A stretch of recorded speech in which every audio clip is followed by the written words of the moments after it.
Olha, nos últimos dias foram centenas de comentários aqui no Plantão Brasil perguntando se eu, Thiago, seria candidato a algum cargo nesse ano. E eu quero agradecer também a milhares de comentários que eu li nos últimos meses. Não dá para responder todos, mas eu geralmente coloco o coraçãozinho ali nos comentários. Às vezes eu clico e não vai o botão, mas eu coloco ali de pessoas que dizem: Thiago, seja candidato, você é meu candidato a deputado federal, Thiago para federal. Quero agradecer de coração a todo mundo.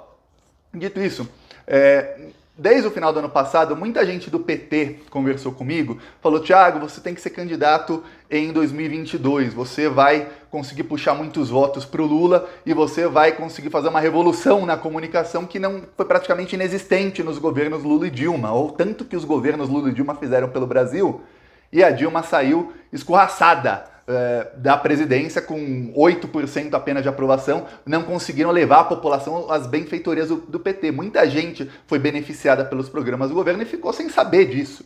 Aí falaram, aí alguém no PT, não lembro nem quem foi a pessoa, falou para mim pessoalmente no comecinho desse ano: pô, Thiago, imagina você numa CPI, imagina você lá acabando com os bolsonaristas, acabando com os lavajatistas, indo pra cima deles e mostrando a verdade. Eu falei, realmente pode ser. Só que o que muita gente não sabe é que eu tenho empresa, eu não dedico todo o meu tempo ao Plantão Brasil, à política, às redes sociais. Não, eu tenho empresa, a minha esposa também tem, ela me ajuda na minha, eu a ajudo na dela, e então menos de 50% do meu tempo de trabalho eu dedico aqui ao Plantão Brasil, o resto a gente dedica na nossa empresa. Então tinha uma conta a fazer assim de tempo que eu teria ou não, do que eu teria que abdicar para ficar do tempo da campanha fora da empresa, e depois se ganhasse aí como faria depois, tudo mais. Isso tudo uma situação incerta, que você começa a campanha sem saber se vai ganhar ou não.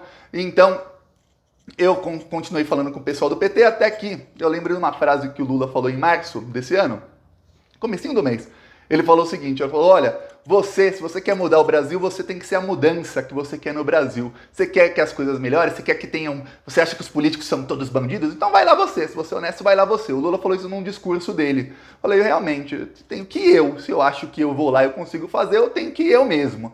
Aí eu falei, olha, visto isso, eu posso sim, eu quero ser candidato a deputado, eu tenho que ver como vou fazer, mas quero sim. Aí eu deixei meio de stand-by até que no final de março eu fui para o Rio de Janeiro, antes de vir para o México, e eu falei poucos segundos com o Lula, mas falei sobre isso com a Gleisi, presidenta do PT, e falei: ó, Gleisi, eu vou ser sim candidato, vamos para cima deles, a gente precisa no ano que vem, ou seja, em 2023, quando o Lula assumir, primeiro, ter uma base muito grande de deputados e senadores com o Lula, segundo, a gente precisa lutar muito para fazer uma contra-reforma trabalhista, uma contra-reforma da Previdência, ou seja, para tirar os efeitos negativos dessas duas reformas, para tentar reverter o máximo possível, se não der para reverter tudo, reverter o máximo possível dessas reformas. A gente precisa evitar privatizações no futuro, precisa tentar reestatizar, seja de um jeito ou de outro, o que foi privatizado, garantir que tem investimento nas estatais e tudo mais. A gente precisa colocar o Brasil nos trilhos, e eu posso muito ajudar nisso, não só estando lá e ajudando lá, como também, exatamente por estar lá, ajudando a convencer a população das mudanças que tem que ser feito. Porque vamos lembrar que nos governos Lula e Dilma, quando a Dilma queria fazer o Mais Médicos, aí toda a mídia falava que aquilo era ruim, a Globo falava que era horrível, as fake news iam na época tinha só Facebook ainda, quase ninguém usava Instagram, não tinha outras redes sociais fortes. Aí no Facebook várias fake news falando que aquilo era escravidão e tudo mais, e não tinha uma pessoa no PT que chegasse e falasse, com um alcance gigantesco para falar, não, é assim, assim, assado, que tivesse uma estratégia para levar a verdade para as pessoas. Pois bem, tudo que fazia o governo Lula, o governo Dilma, eles eram massacrados pela mídia. Então eu falei, peraí, se tivesse um Thiago lá, isso não aconteceria, não aconteceria mesmo. Até porque eu dou a cara a tapa antes de todos.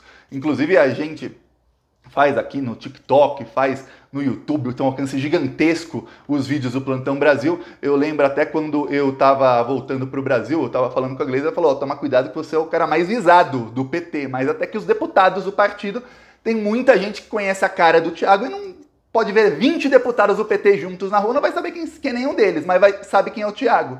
Então cuidado, até os bolsominions estão te visando, tanto é que eu recebo ameaça, tanto é que o rapaz que ameaçou de morte a Gleisi, o Lula e o Freixo, no vídeo seguinte ameaçou a mim, Thiago, de morte também.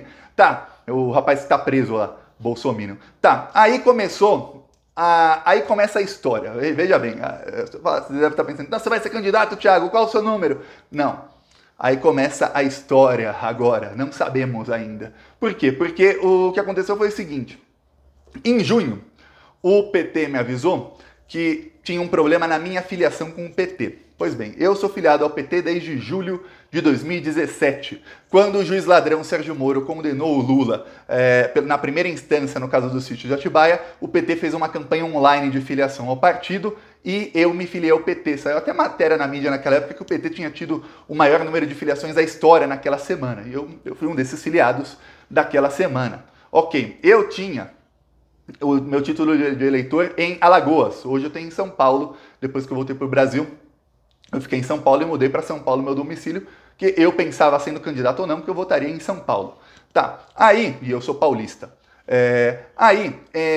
O que aconteceu foi o seguinte, segundo o pessoal lá do PT, colocaram uma equipe lá para investigar isso, em 2017, quando eu me inscrevi, quando eu me filiei ao PT, tem duas possibilidades. A primeira é que eu me filiei ao PT, que eu fiz isso online, e alguém lá no PT de Alagoas simplesmente perdeu a minha ficha de filiação e não enviou essa ficha para o cartório eleitoral. Então a minha filiação não consta no sistema do Tribunal Superior Eleitoral, mesmo eu tendo me filiado lá em 2017. A segunda é que o cartório eleitoral pode ter perdido a minha e talvez outras fichas de filiação. Aí me deram o exemplo que em Campinas aconteceu faz uns 2, 3 anos que o cartório eleitoral de lá também perdeu 500 fichas de filiação.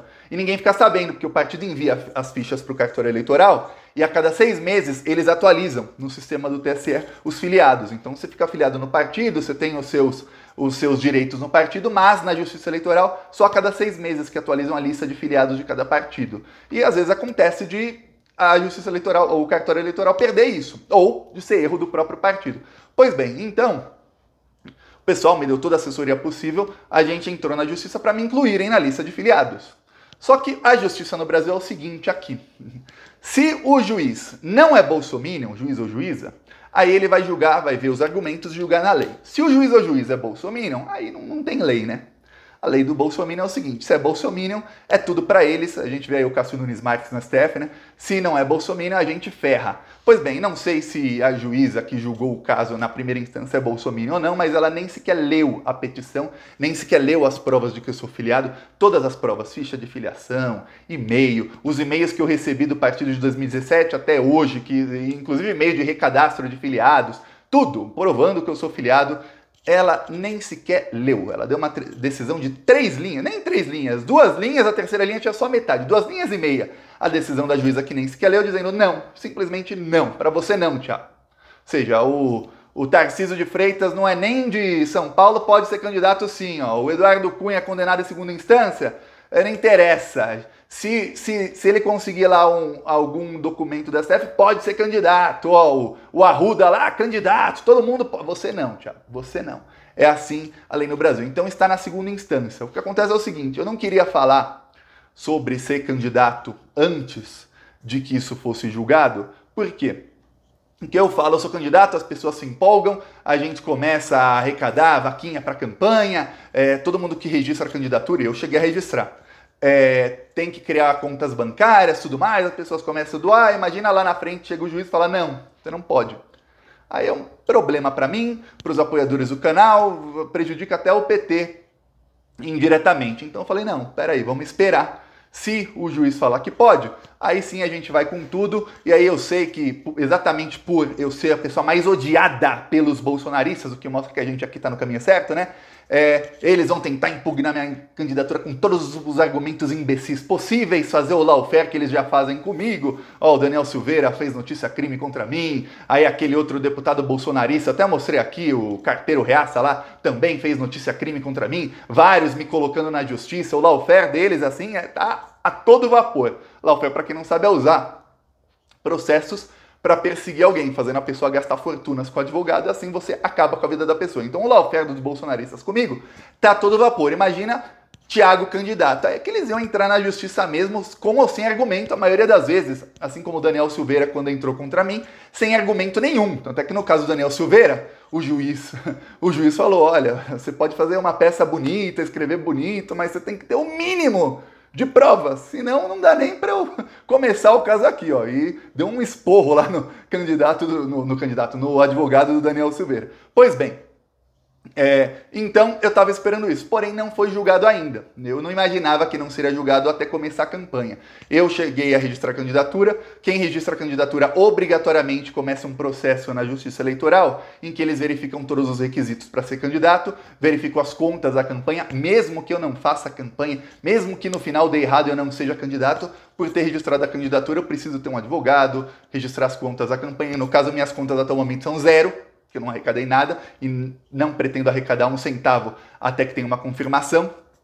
Então, tá isso. Se o juiz falar que não, então tem uma boa chance de lá na frente poder a minha candidatura ser impugnada ou não. Ou seja, aí eu teria que conversar com o pessoal do PT para ver se vale a pena correr esse risco. Eu, e falei com vários advogados, acredito que eu tenho todas as provas de que eu era filiado e que não teria problema, mas a gente sabe como é a justiça no Brasil, não estamos aqui na Noruega. Então, a gente sabe como são as coisas, então, correr esse risco, teria que conversar com o pessoal do PT mais pra frente. Se hoje, amanhã, depois, sabe-se lá quando, porque tá para julgamento faz 2 semanas, o desembargador fala, não, realmente, você está incluído aqui na lista, então aí eu posso anunciar a candidatura e falar, estou candidato, vamos para cima deles, e a partir de 2023 seremos o terror. Eu digo seremos porque não sou só eu, né? São os mais de 800 mil inscritos aqui do Plantão Brasil, fora as outras redes sociais, continuaremos sendo o terror do Bolsonaro, só que lá em Brasília. Coitado do Eduardo Bolsonaro. Eduardo Bolsonaro vai ficar com medo até de entrar na Câmara dos Deputados e dar de cara comigo. Acho que ele se treme todo. O Carlos Bolsonaro não pisa mais em Brasília, se eu estiver lá. O Carlos me odeia mais do que todo mundo. Coitada da Carla Zambelli. Pois bem, cheguei a registrar a candidatura. Até o número eu escolhi o número 1399. Por quê? Porque é facinho. Você está ali 13... Aí 99 que fica lá embaixo, já fica do lado do botãozinho verde de confirma. Eu tentei fazer da maneira mais fácil possível para quem quiser votar em mim, consiga votar. Então não sabemos ainda se eu poderei ser candidato ou não. Está sob júdice na Justiça no Tribunal Regional Eleitoral de São Paulo. Esperamos aí que tudo dê certo. Se tudo der certo, eu posso falar uma coisa. E aí, prometendo... A partir do próximo ano, lá em Brasília, vai ser o terror de Bolsonaro, de Sérgio Moro e de toda essa corja. E a gente vai fazer de tudo, de absolutamente tudo, para revogar todas essas reformas que estão acabando com a população, para reestatizar tudo que foi privatizado por esses bandidos, seja porto, seja refinaria, seja estatal como Eletrobras, para reestatizar absolutamente tudo e para ajudar o Lula a passar os projetos de lei que ele precisa para que o Brasil volte aos trilhos. O Lula precisa realmente de alguém para ajudá-lo na comunicação, porque a gente vê que nessa parte os governos do PT falharam e nessa parte a gente vai ajudar. Muita gente fala, Thiago, por que você não ajuda na campanha do Lula? Por que você não ajuda na comunicação? O Lula devia te chamar para ministro. Olha, eu sinto dizer, isso é uma utopia. Eu jamais fui chamado nem para dar palpite. As poucas vezes que eu dei palpite, entrou por aqui, saiu por aqui. Eles têm a equipe deles, eles não falam com os youtubers. Você pode ver que nenhum youtuber nunca foi compartilhado pelo pessoal da campanha e tudo mais. Na campanha de 2018, por exemplo, o Bolsonaro, é uma crítica construtiva, viu? O Bolsonaro, ele chegou quando começou a campanha eleitoral, ele falou, ó, tem 5 youtubers aqui para seguir. Aí ele falou lá o Nando Moura, não sei quem, o Nando Moura traiu depois o Bolsonaro, falou lá 5 ali, os caras ganharam 1 milhão de inscritos cada um em um dia. A esquerda podia fazer isso para fazer com que os influenciadores de esquerda ganhassem mais seguidores, tivessem um alcance maior, porque agora é um momento decisivo na democracia do Brasil. Agora é ou democracia ou barbárie. E quando eu digo barbárie, eu quero dizer desgraça total, que é se o Bolsonaro ganhar a eleição. E crítica construtiva, poderiam fazer isso. Não só com o Plantão Brasil, tem vários outros canais de esquerda aí que merecem ser divulgados e que estão todos os dias na luta contra esse desgoverno desgraçado. Então, ó, você que assiste ao Plantão Brasil há muito tempo sabe que eu nunca tive problema de dar minha cara a tapa. Lá em 2019, quando ainda estava vivo aquele assassino em série, aquele Adriano da Nóbrega, eu já chamava de miliciano, já fazia os vídeos mostrando as provas do caso Marielle, colocava outdoor na rua, colocava carro de som, quando as pessoas ainda tinham medo de falar que eram contra o Bolsonaro. E eu lembro, ó como o Brasil está melhorando, tempos sombrios aquele. As pessoas tinham medo. Hoje a gente sai na rua, você pode sair na rua e tal, tem aquele risco ainda porque esses fascistas estão tão desesperados, mas muito menos do que em 2019. 2019 estava um terror. a gente aqui no Plantão Brasil já colocava carro de som, colocamos inclusive em frente ao Vivendas da Barra, perguntando da Marielle, perguntando dos 89 mil da Micheque, falando do Osser, falando de todo mundo, a gente já ia pra cima deles. Então, se alguém acha que aqui o problema seria a falta de coragem para ir pra cima deles, isso não tem não. Aqui a gente vai pra cima sem medo. Esperamos aí que tudo dê certo.